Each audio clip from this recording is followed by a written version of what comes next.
What's cracking, everybody? James Koh, the Sleeper King, here with you. We're continuing our deep dive into the running back depth charts. I'm doing all the homework so that you don't have to. We are going to the NFC West. We're going to start with the Arizona Cardinals. Of course, you got to talk about James Conner. Conner is 30 years old and coming off of a season in which he played 16 games. The first time in his career he has played that many games. James Conner not only set a career high in games played, but also in rush attempts and in total touches. Look, he's a good player, but his rushing style takes a lot of hits, which is why he's been in and out of the lineup his entire career. As for the backup, it's about as clear as it gets. The second-year player in Trey Benson will get the first opportunity should James Conner go down with injury. Hey, and listen, let's not forget that Trey Benson is an absolute genetic freakazoid. At 216 pounds, this guy ran a 4.39 40. Let's talk about the randoms. Michael Carter, Imari DiMercado, and Zonovan Bam Knight. The next man up behind the next man up, in my opinion, would be Bam Knight. Arizona led the league last year in man gap run rate. They are clearly going to be looking for a back that can hammer it home. And you saw him with the Jets, man. At 210 pounds, Knight is an absolute hammer. For the LA Rams, it's Kyren Williams and no one else. It doesn't matter. Kyren took home an insane 78.8% of the Rams running back opportunities last year. Opportunities are carries plus targets. That percentage, that's the largest percentage of all backs. More than Saquon Barkley, more than Derrick Henry, more than anyone else in the NFL. We talk a lot about the curse of 370, and unfortunately, Kyren is also in that boat, racking up 385 total touches last year. This is especially worrisome because Kyren has also been racking up mild to moderate injuries throughout his career. He had a broken foot in 2022, a high ankle sprain cost him 5 games in 2023, and just this past offseason,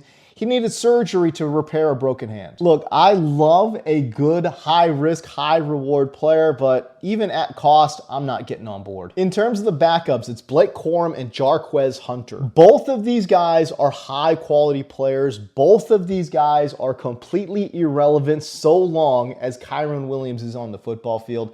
Sean McVay loves to go with one guy and one guy only. And the drafting markets, they reflect this. Both players are currently going outside the top 200 picks. That being said, if you want to take a super late round flyer on a running back, to me, it's Blake Corum. And this is no knock on Jarquez Hunter. I think he's great. I think he's awesome. But if you go back and you look at the offensive football players that have gone through Sean McVay's system, Puka Nacua notwithstanding, rookies have generally done nothing in Sean McVay's offense. By the way, if you enjoy videos like this, man, consider hitting that like and subscribe button to this channel.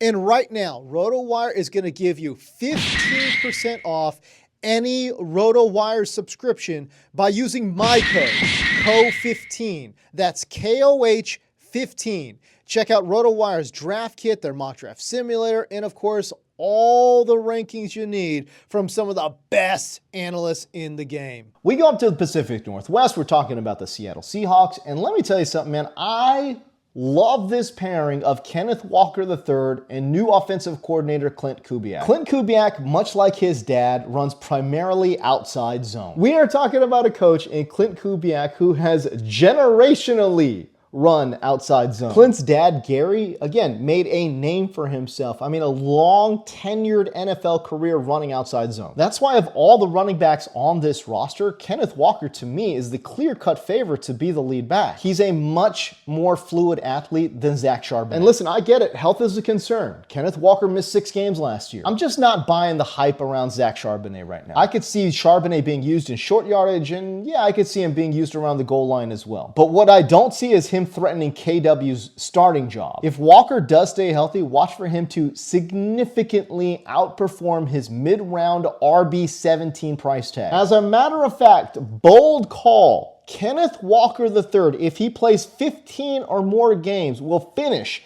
as a top 5 running back. As I mentioned, Zach Charbonnet is the clear-cut backup to Kenneth Walker in this one, but let's talk about some of the randoms. They've got a trio of really young running backs. They're not all going to make the team, but they are all very similar in their running style as well. Damian Martinez, George Holani, and Jarcadia Wright. And again, as I laid out, you got to run outside zone if you're going to play under Clint Kubiak. That's why I'm most intrigued by this random running back from Missouri State in Jarcadia Wright. I saw enough vision on Jarcadia Wright's tape to be intrigued. That being said, it was, again, at a low level. Bottom line is, 2 of these 3 guys are most likely going to get cut. I'm not sure who it is. Finally, let's talk about the San Francisco 49ers. Obviously, the most high-profile player, it's Christian McCaffrey. Far too often, we throw out the phrase, if he stays healthy. Lord knows I've done it. I've done it on this video. But specifically when it comes to CMC, there is no player with a higher ceiling, lower floor, depending on health, than CMC. CMC is a top 15 selection. He is currently the running back 6, according to RotoWire ADP. And I understand the appeal. Not that long ago, CMC was the dominant 1.1, carrying, lifting fantasy teams to championships. And that's why you're hearing people say, well, if he's healthy, he'll do the same in 2025. I just don't know if that's true. It wasn't just the Achilles. It was also a major PCL injury that limited Christian McCaffrey to just 4 games last year. I would be shocked if after all of these years, all of these touches, and he's had a lot of volume throughout his entire career, after all this volume and all of these major injuries,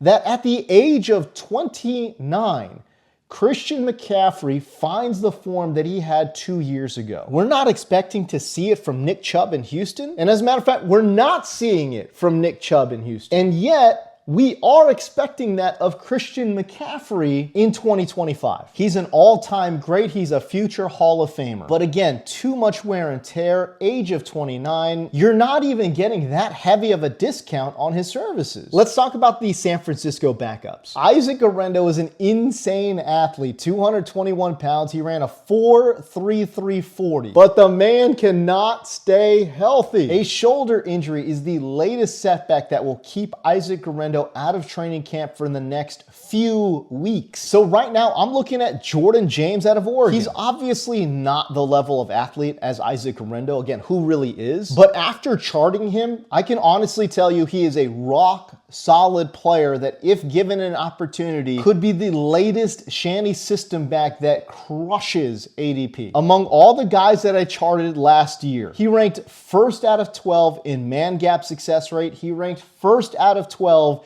in zone success rates. This guy can absolutely play. He's just 205 pounds, but he plays much stronger than his frame. And man, he is such a twitchy player in the trenches, much more so than you would think given his combine measurements. I really liked his patience. I liked his vision. He was good at letting holes develop before him. And then, of course, it's Kyle Shanahan, so you gotta have that one-cut ability, and he had that in spades.